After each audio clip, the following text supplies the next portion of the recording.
En esta última clase sobre drogas de abuso desarrollaremos los grupos 6, que corresponden a cannabis y sus derivados, y 5, alucinógenos, de la clasificación de las drogas que producen dependencia sugerida por la Organización Mundial de la Salud, OMS, en 1975.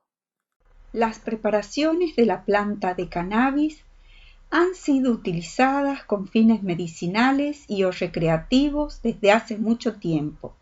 En la actualidad, junto con el alcohol y las preparaciones de la Nicotiana tabacum, los cannabinoides son las drogas más ampliamente utilizadas. Las reseñas históricas más antiguas del uso de los derivados del cannabis se remontan al Imperio Chino 2727 años antes de Cristo, a la farmacopea Pen Sao Chin, en la que se hace referencia tanto a sus propiedades medicinales como a su uso para extraer fibras. En la India, 2000 años antes de Cristo, se encuentran registros de su uso en ceremonias religiosas.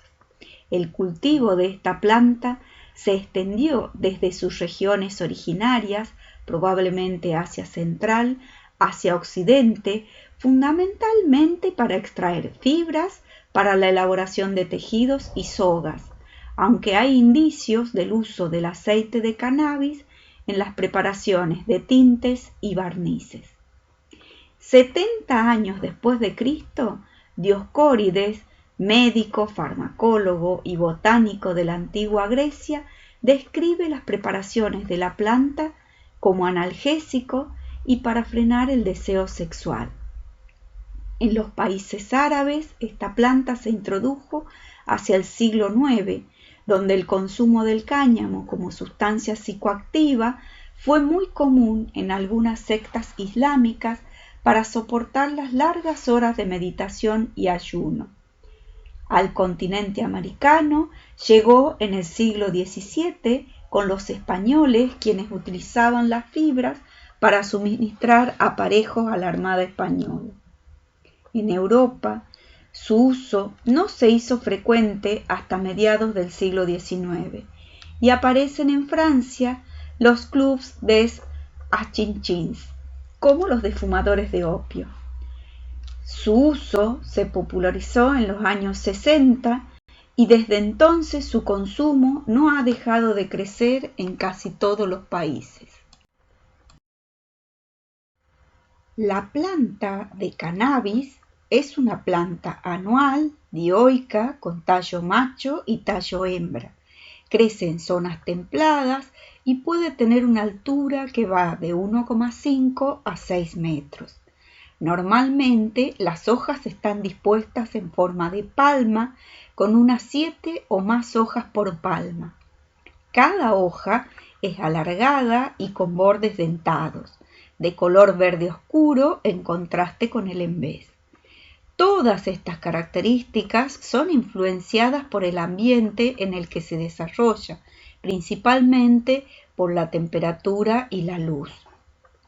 Además, el aspecto de la planta depende del fin que se da al cultivo.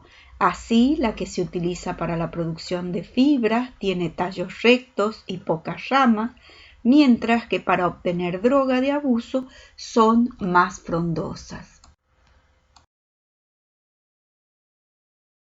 Los principios activos del cannabis se concentran en flores, brácteas y hojas superiores. Los cannabinoides son sustancias que suelen tener una estructura carbocíclica con 21 carbonos y están formados generalmente por 3 anillos: ciclohexeno, tetrahidropirano y benceno. Estos cannabinoides presentes en la planta son alrededor de 120, de los cuales el delta-9 tetrahidrocannabinol es la principal sustancia psicoactiva que fue aislada de la planta en 1964. Es una estructura no cristalina, muy lipofílica, fácilmente degradable en presencia de calor, luz, ácidos y oxígeno atmosférico, por lo cual tenemos que las preparaciones pierden eficacia con el tiempo. Otros cannabinoides son el cannabigerol, el cannabinol, un metabolito resultante de la oxidación del delta 9 tetrahidrocannabinol, el cannabidiol, que es el propuesto actualmente como anticonvulsivante, el ácido cannabidioico, que tiene actividad antibiótica y es un constituyente importante del cáñamo del tipo fibra, el cannabicromeno, el delta 8 tetrahidrocannabinol, que solo aparece en algunas variedades de la planta y su concentración es muy pequeña en comparación con la del delta 9 tetrahidrocannabinol. De la planta de cannabis se pueden obtener diferentes preparaciones que tienen contenidos crecientes de la principal sustancia psicoactiva, el delta 9 tetrahidrocannabinol. Así tenemos la hierba o marihuana, que es material herbáceo seco que contiene entre un 2 y 6% de delta 9 tetrahidrocannabinol y se puede presentar como material herbáceo suelto, compactado en bloque, envuelto en fibras vegetales o armado en porciones pequeñas en papel, lo que comúnmente llamamos porro. Otra presentación es la resina de cannabis o hashish, que es la secreción resinosa seca, marrón o negra de las flores superiores de la planta, que contiene 10 a 20% de delta 9 tetrahidrocannabinol y se puede encontrar como polvo fino, compactado en tabletas, prensado y compactado en rollo, pelotas u otros. Por último, mencionaremos el extracto o aceite de cannabis, principal fuente de principio activo, contiene entre un 15 a 30% de delta 9 tetrahidrocannabinol y es un líquido viscoso de color verde o marrón. Los diferentes productos del cannabis pueden fumarse o ingerirse. Así tenemos, por ejemplo, que la marihuana, también llamada hierba grifa María, generalmente se fuma sola o mezclada con tabaco. El hashish, chocolate o goma, puede también fumarse mezclado con tabaco e ingerirse en alimentos como brownies, té, galletitas, sopa, entre otros, al igual que sucede con el aceite de cannabis. Ahora nos referiremos a la toxicocinética, o sea que hablaremos del proceso que comprende la absorción, distribución, metabolismo y excreción. El grado de absorción por vía inhalatoria depende de factores como el tipo de preparación que se consume, la combustión de la mezcla, el tiempo empleado en fumarlo y la habilidad del sujeto. Los niveles plasmáticos máximos del delta 9 tetrahidrocannabinol, al que nombraremos de acá en más como THC, se alcanzan en pocos minutos, desapareciendo rápidamente. Cuando los preparados de la cannabis sativa L, hashish, marihuana, se consumen en forma de cigarrillos, son absorbidos por los pulmones y la entrada del THC en sangre y su posterior distribución en tejidos son muy rápidas, presentando una cinética similar a la obtenida tras su administración intravenosa. La máxima concentración de THC en sangre se alcanza antes de que finalice el consumo del cigarrillo y la biodisponibilidad es de 15 a 30%. La administración por vía oral da lugar a niveles plasmáticos de THC inicialmente más bajos que cuando se fuma. Su biodisponibilidad se ve reducida por su sensibilidad a la acidez del jugo gástrico, por el metabolismo hepático e intestinal, así como su acceso a la circulación enterohepática. Por lo tanto, hay que ingerir una cantidad mayor de THC para conseguir el mismo efecto fisiológico que por vía inhalatoria. Y además, conduce a niveles plasmáticos mucho más erráticos que los observados después de fumar. En relación a la distribución, debemos saber que solo un 3% del THC presente en sangre está en forma libre. Dada su elevada hidrofobicidad, se une a diferentes componentes plasmáticos.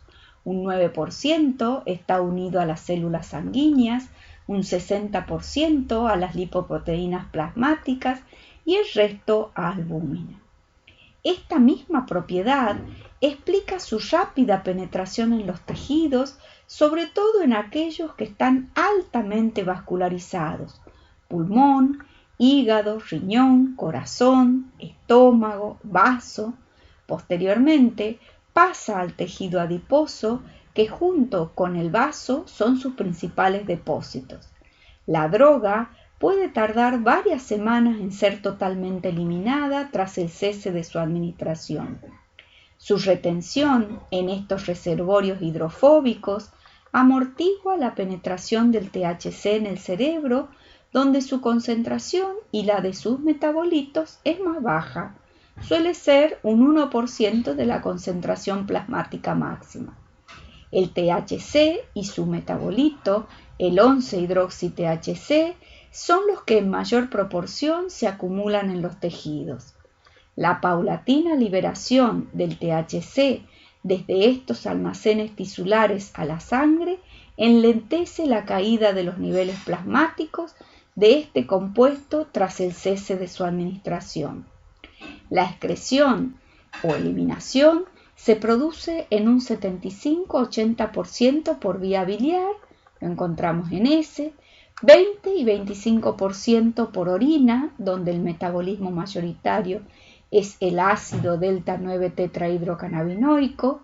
También se elimina en pelo, saliva y sudor. Es excretado por leche materna y atraviesa placenta. La mayor parte del metabolismo ocurre en el hígado, aunque también puede producirse en otros órganos como el pulmón y el intestino.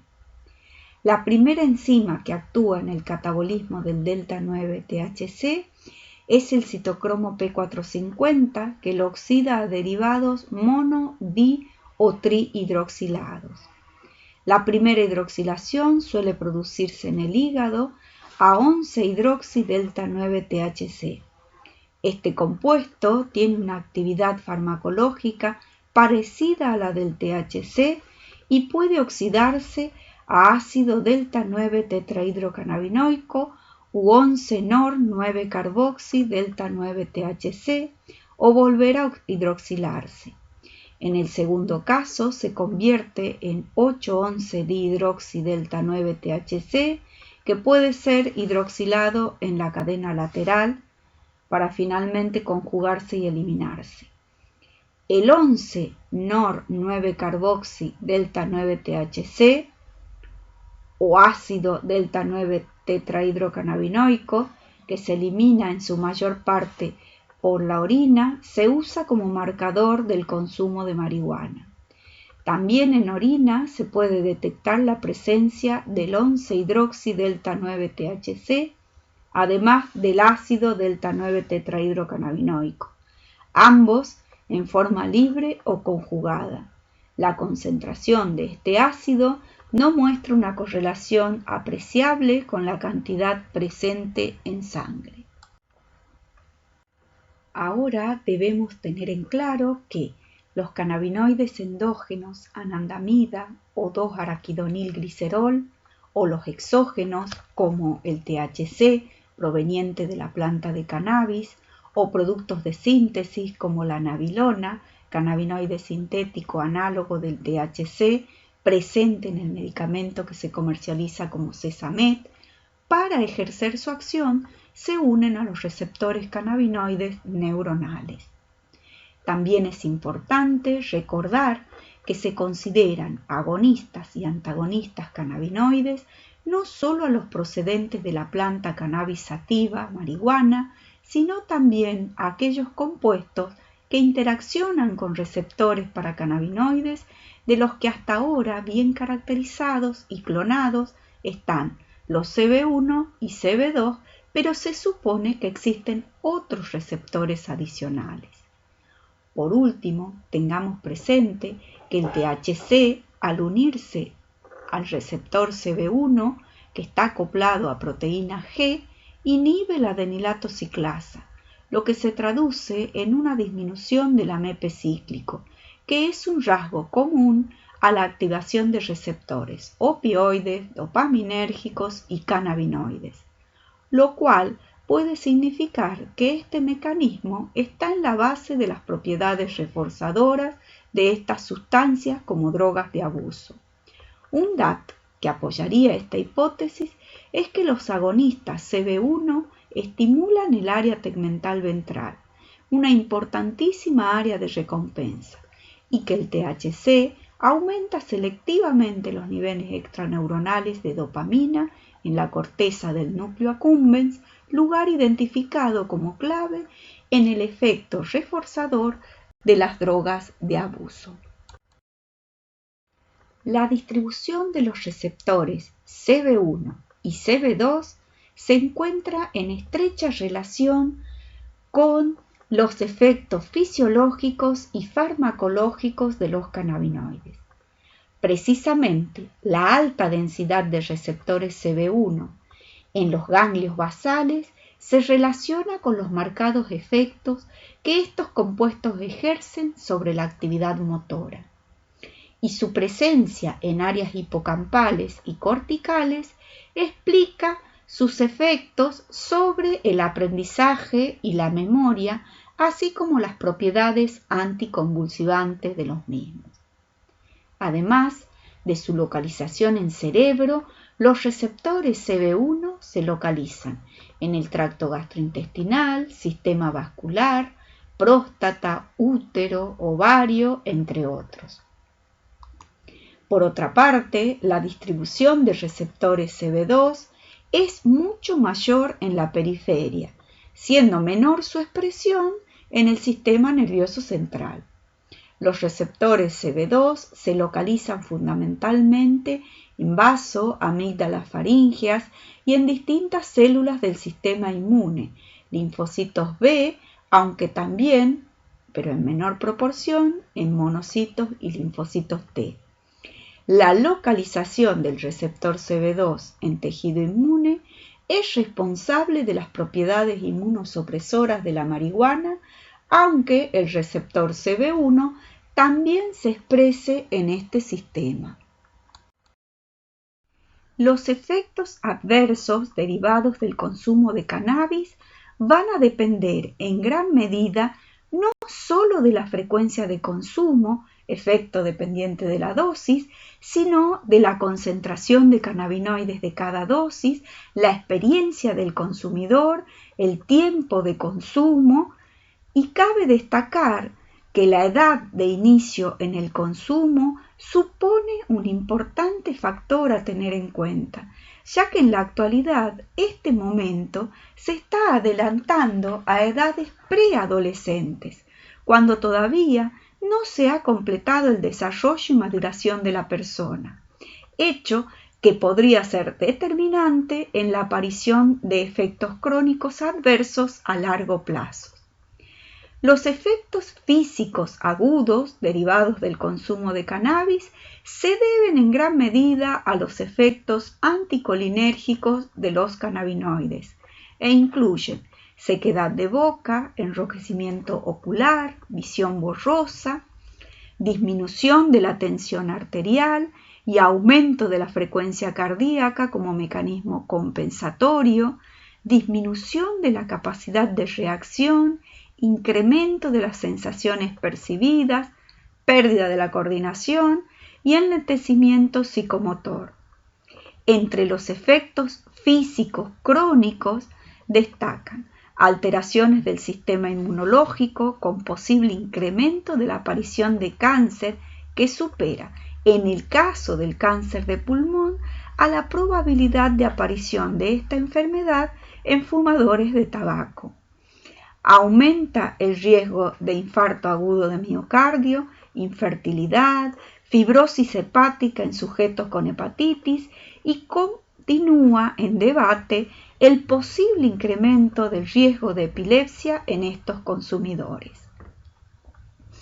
Además, el consumo de cannabis puede desencadenar efectos psíquicos agudos que implican alteraciones de la percepción como alucinaciones, distorsión de la percepción temporoespacial o fenómenos de despersonalización.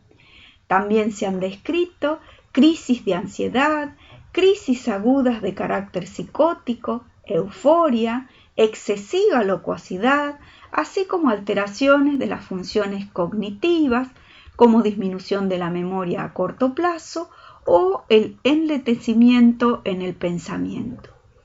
Como efectos psíquicos crónicos podemos mencionar alteraciones cognitivas no reversibles, empeoramiento de trastornos psiquiátricos previos, aumento de riesgo de aparición de esquizofrenia y además se han descrito trastornos del humor, depresivos y o maníacos, marginación social, aumento de fracaso escolar, abandono del hogar, así como dependencia al consumo de cannabis, que en algunos casos supone el inicio al consumo de otras drogas.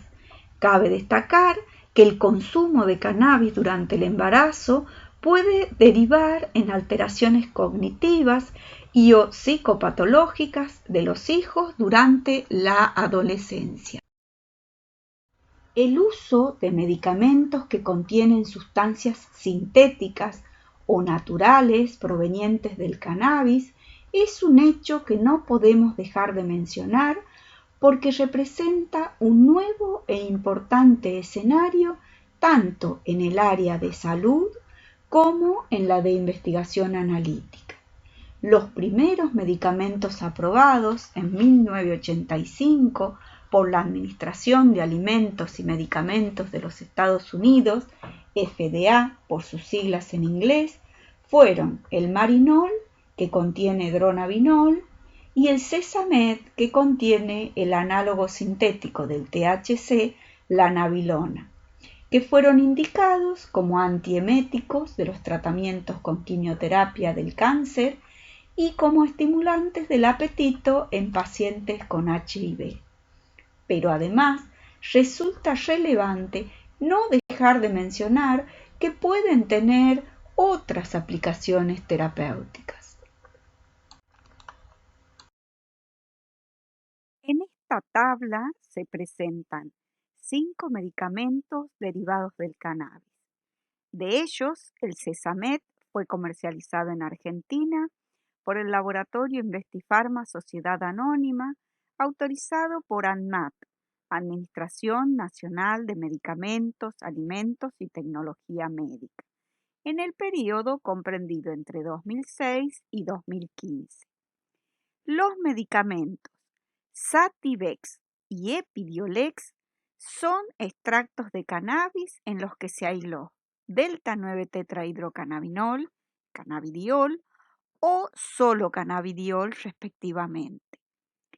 Epidiolex tiene o cuenta con la aprobación desde 2017 en Estados Unidos y en Europa para su uso en cuadros de epilepsias severas infantiles como son el síndrome de Dravet y el síndrome de Lennox-Gastaut.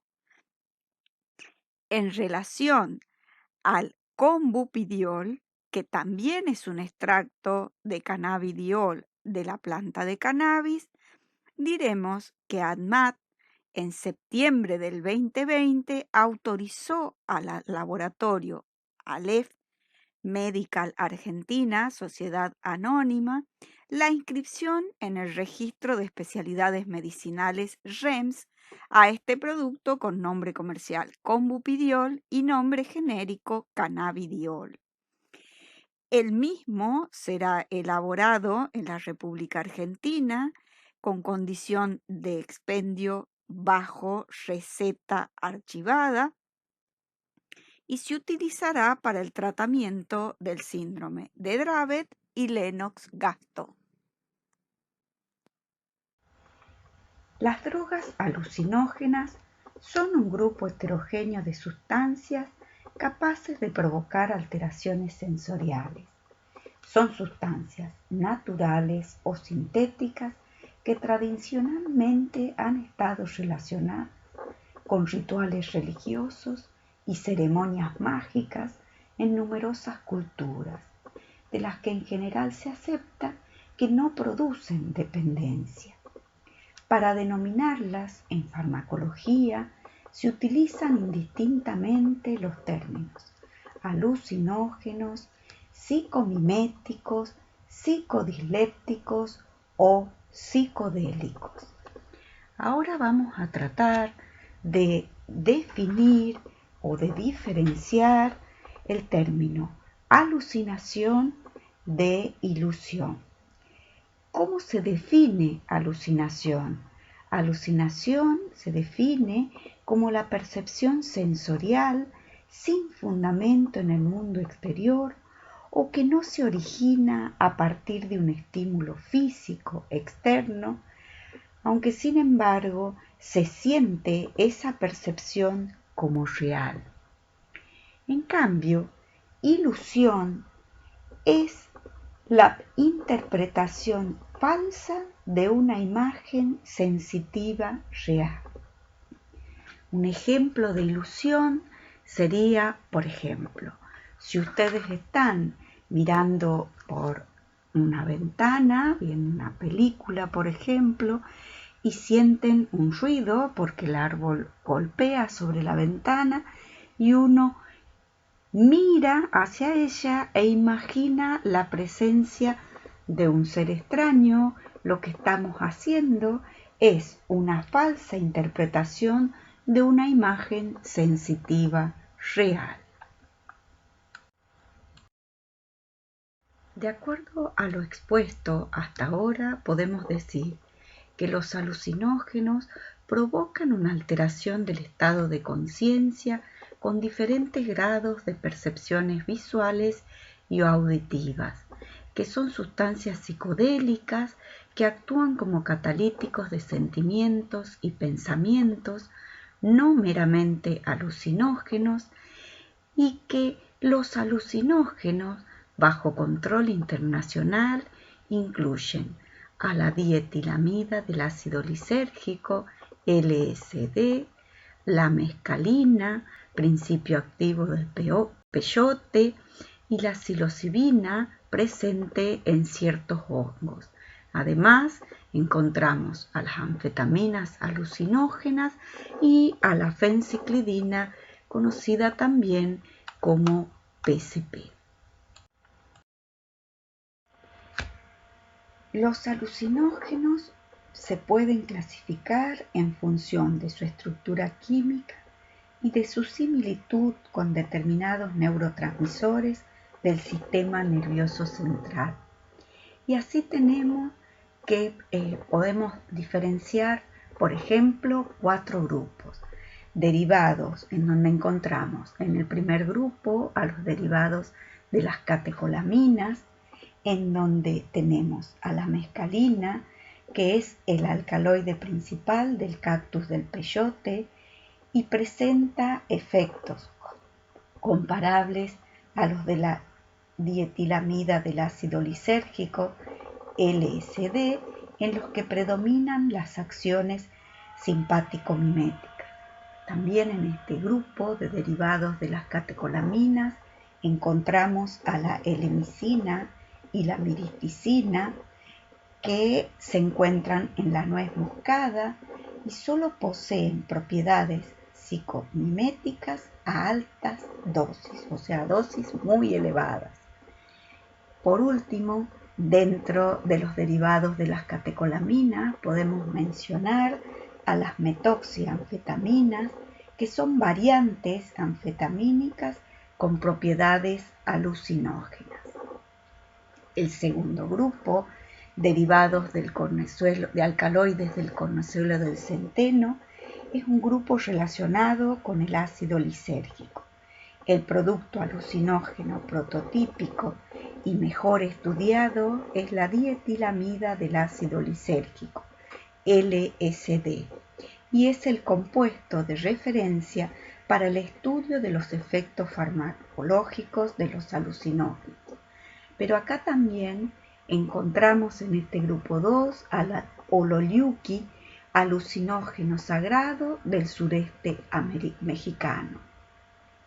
Dentro del grupo 3, donde están los derivados de la triptamina, tenemos a la psilocibina y psilocina, principios activos de diversos hongos del género Psilocibe.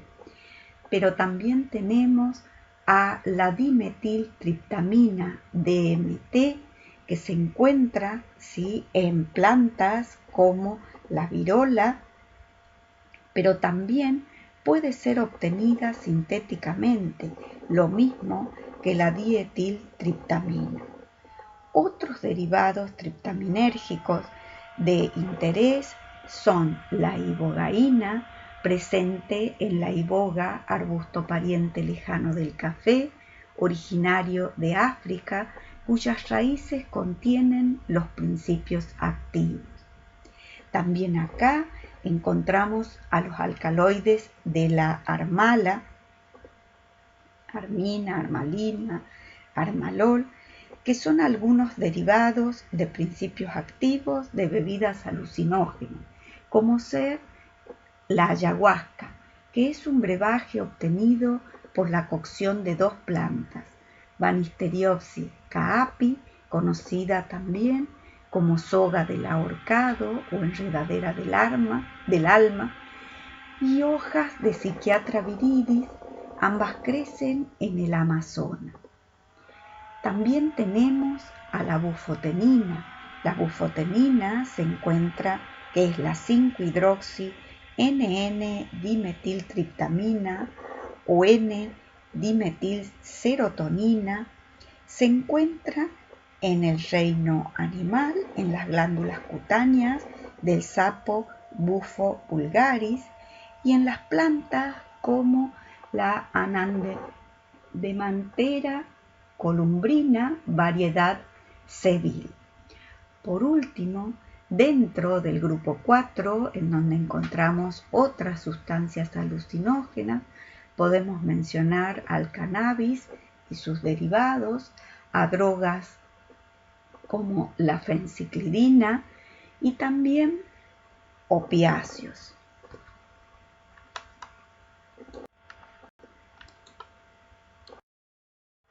La mescalina es un alcaloide del grupo de las fenilaminas con propiedades alucinógenas, presente en el cactus del peyote, Lophophora williamsi, que crece en zonas desérticas de Norteamérica desde hace más de 3.000 años y requieren más de 15 años para llegar a la madurez.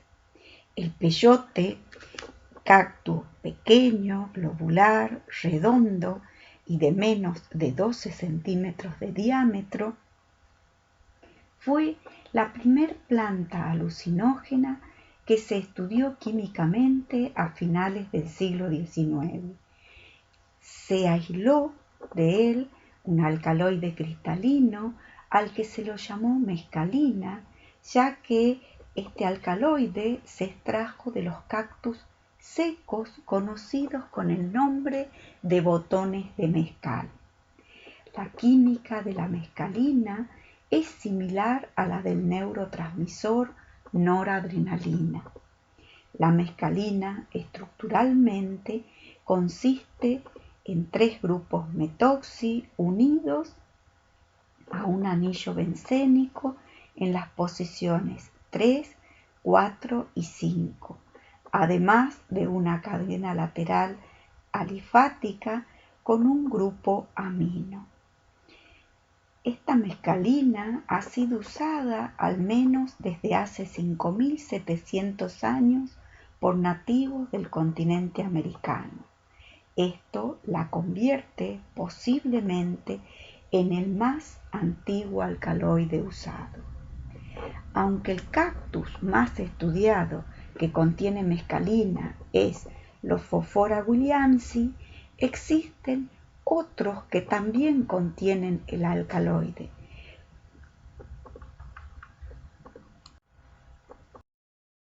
Las formas de presentación del cactus del peyote pueden ser como botones de mezcal, y en este caso tenemos que son el cactus cortado en rodajas que se seca.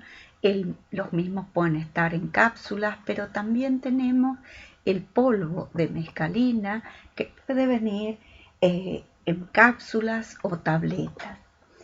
El peyote normalmente se come crudo, o sea, se ingiere, pero se puede mezclar con frutas o ser bebido en té o infusiones.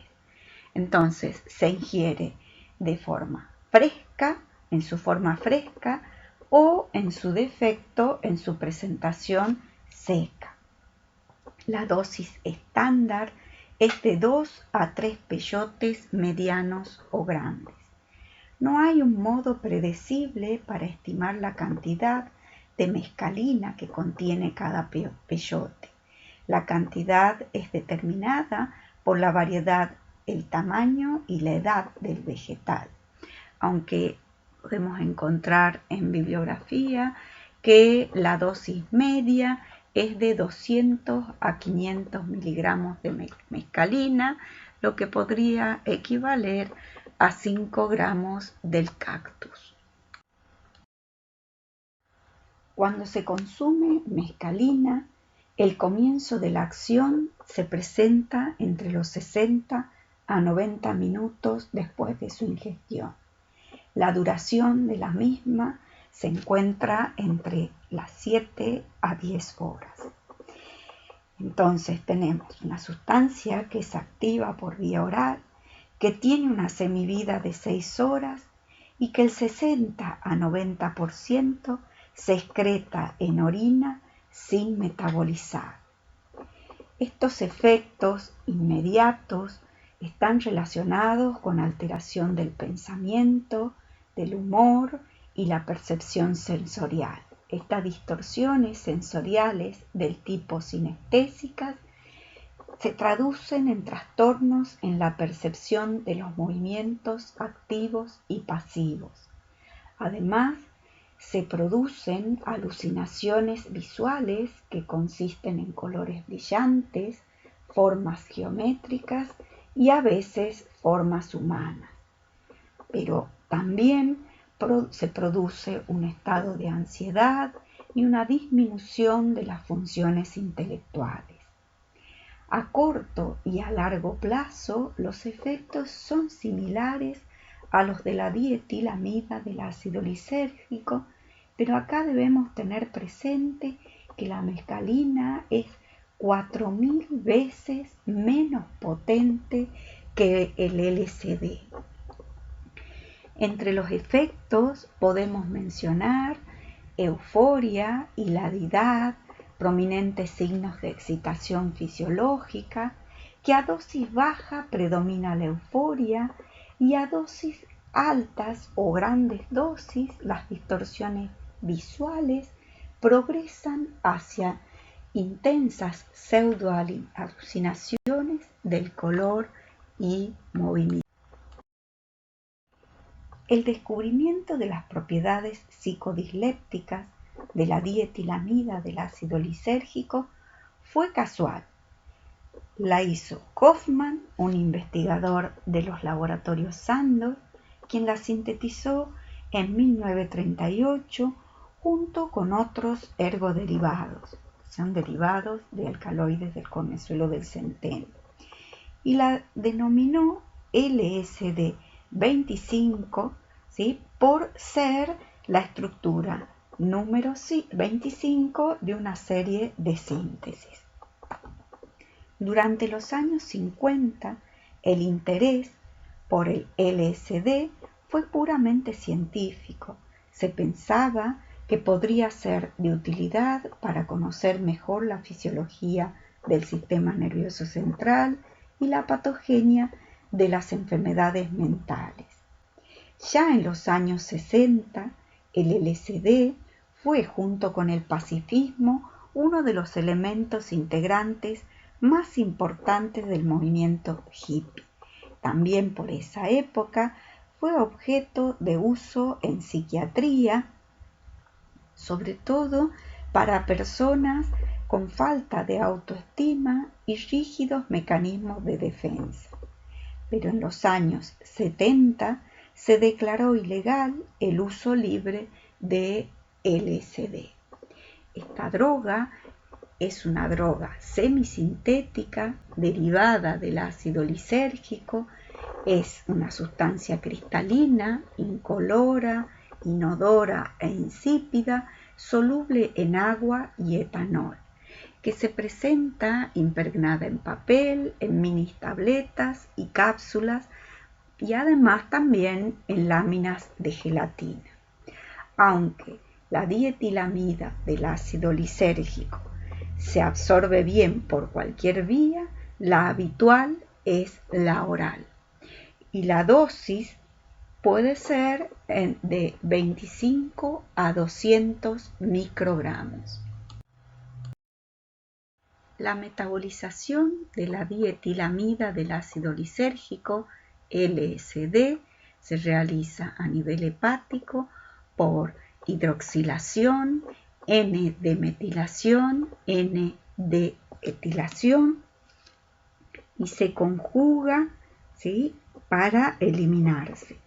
Del total ingerido, solo una pequeña cantidad alcanza el cerebro. Sin embargo, por ser un compuesto muy potente, bastan dosis muy bajas para producir síntomas psicodislépticos. Su vida media es de 1,7 horas y a pesar de ello, sus efectos aparecen al cabo de unos 30 a 90 minutos, tienen su máximo alrededor de las 3 a 5 horas después de la ingesta y posteriormente van declinando, pudiendo durar de 8 a 12 horas y hasta varios días. La dietilamida del ácido lisérgico en el sistema nervioso central actúa como agonista parcial de los receptores 5-HT2, tanto pre- como postsinápticos, mimetizando efectos propios de los sistemas serotoninérgicos centrales e inhibiendo la activación de neuronas serotoninérgicas de los núcleos del RAFE a través del estímulo de autorreceptores. El LSD activa también a los receptores dopaminérgicos. Todas estas acciones, al parecer, ocasionan un desequilibrio funcional a diversos niveles del sistema nervioso, como son áreas corticales, sistema límbico, entre otras, contribuyendo a distorsionar su acción integradora. Los efectos inmediatos que aparecen en los primeros momentos tras ingerir LSD, ¿sí?, son alteraciones del pensamiento, humor y percepción sensorial, se expresan comúnmente en expansión, como una llave de experiencias trascendentales, casi religiosas. También la dietilamida del ácido lisérgico produce efectos similares a las sustancias del tipo del éxtasis, dando lugar a sentimientos de empatía, facilidad de comunicación e incremento de la sociabilidad. Al cabo de 2 o 3 horas se presenta un cuadro característico de síntomas psicodislépticos con alteraciones sensoperceptivas y de organización del pensamiento que constituyen el viaje. Tenemos un individuo que dice oír los colores, ver los sonidos y percibir sensaciones gustativas al tocar un objeto con una textura determinada. O sea que tenemos la percepción alterada, tanto de profundidad, de tiempo, de tamaño, de forma de los objetos, pero además tenemos reacciones indeseables que incluyen ansiedad, depresión, vértigo, desorientación y paranoia. Para también encontrarnos con efectos orgánicos o lo que llamamos efectos físicos, en donde se presenta midriasis, aumento de la presión arterial, trastornos gastrointestinales como náuseas y vómitos, sudoración profusa, taquicardia y ocasionalmente pueden aparecer cuadros convulsivos. El consumo continuado de dietilamida del ácido lisérgico, LSD, provoca gran tolerancia a los efectos psicológicos. Existe tolerancia cruzada entre los diversos alucinógenos, pero no con las anfetaminas y los cannabinoides. Los alucinógenos del tipo LSD en la especie humana en general no ocasionan pautas de uso continuado durante periodos prolongados. Lo más común son consumos esporádicos separados por intervalos de semanas o meses. Una de las razones para su uso esporádico es que la euforia no es constante y se trata más bien de un efecto secundario e infrecuente. Otra manifestación que se presenta a largo plazo son los flashbacks, que consisten en revivir experiencias o parte de viajes anteriores sin realizar un consumo nuevo de la dietilamida del ácido lisérgico.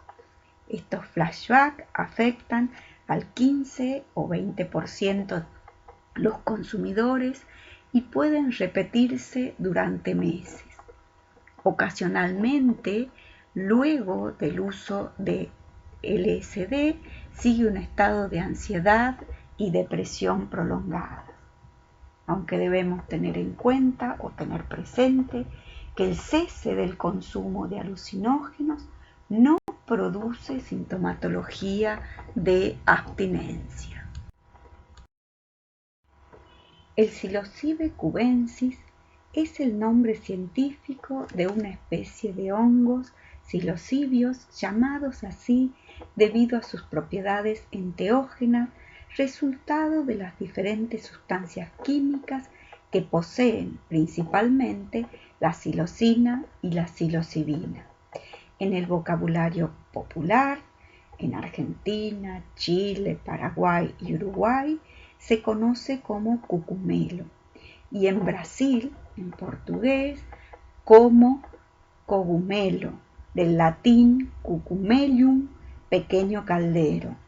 En México se lo conoce como hongo de San Isidro, así como Teonanacatl, que significa carne de los dioses. Son considerados estos hongos como cosmopolitas y pueden alcanzar una altura de 8 a 15 centímetros. El sombrerillo mide entre 2 y 8 centímetros de diámetro, es en forma de campana al principio y posteriormente convexo o plano. Su color varía bastante, desde blanco casi puro, con una mancha dorada en el centro, hasta café claro. Las esporas son café púrpura, el tallo es hueco, de color blanco cremoso o amarillo amarronado. El Psilocybe cubensis es un hongo coprófago y sus esporas germinan en el estiércol de rumiantes, vacunos y no vacunos, en lugares soleados y principalmente durante la época de lluvia. La combinación de la fermentación-descomposición del estiércol con las lluvias y temperaturas elevadas hace que las esporas germinen y crezca el micelo que luego produce setas. La psilocibina se encuentra en los hongos Psilocybe mexicana que crecen en México y Centroamérica. pero también está presente en algunas otras especies del psilocibe.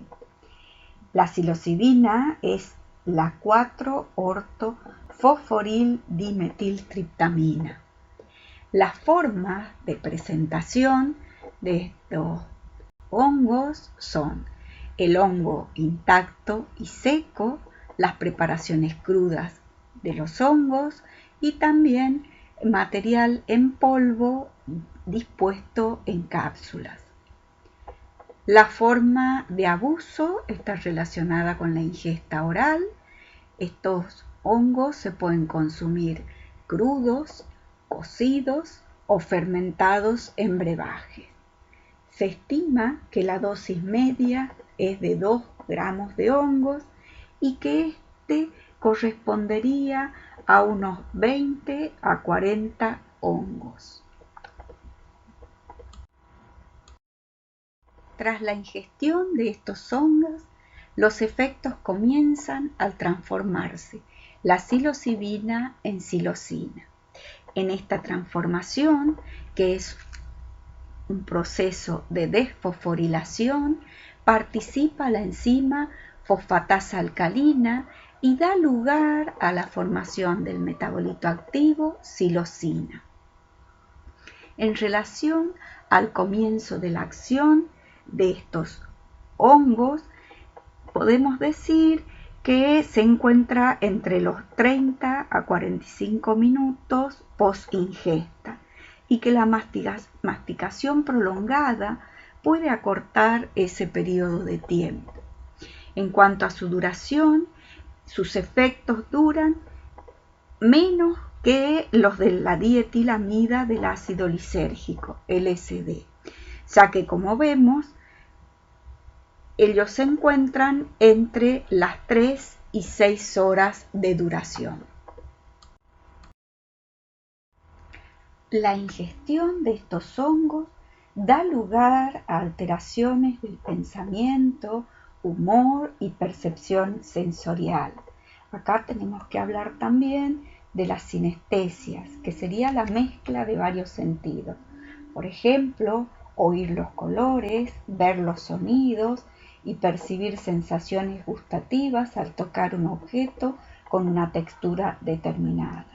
Pero además tenemos alteraciones visuales como aumento del brillo de los colores y aumentos de formas geométricas.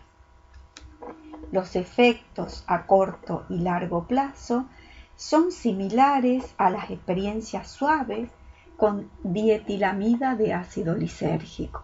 Tengamos en cuenta que se consideran 100 veces menos potentes los componentes de estos hongos en relación a la dietilamida del ácido lisérgico. Así tenemos que 10 miligramos de estas sustancias alucinógenas se corresponden a 0,1 miligramos de dietilamida de ácido lisérgico. Para finalizar este último encuentro, donde desarrollamos el tema drogas de abuso, se deja una lista de bibliografía recomendada, pero además se sugiere la lectura de la bibliografía que encuentran en el campus.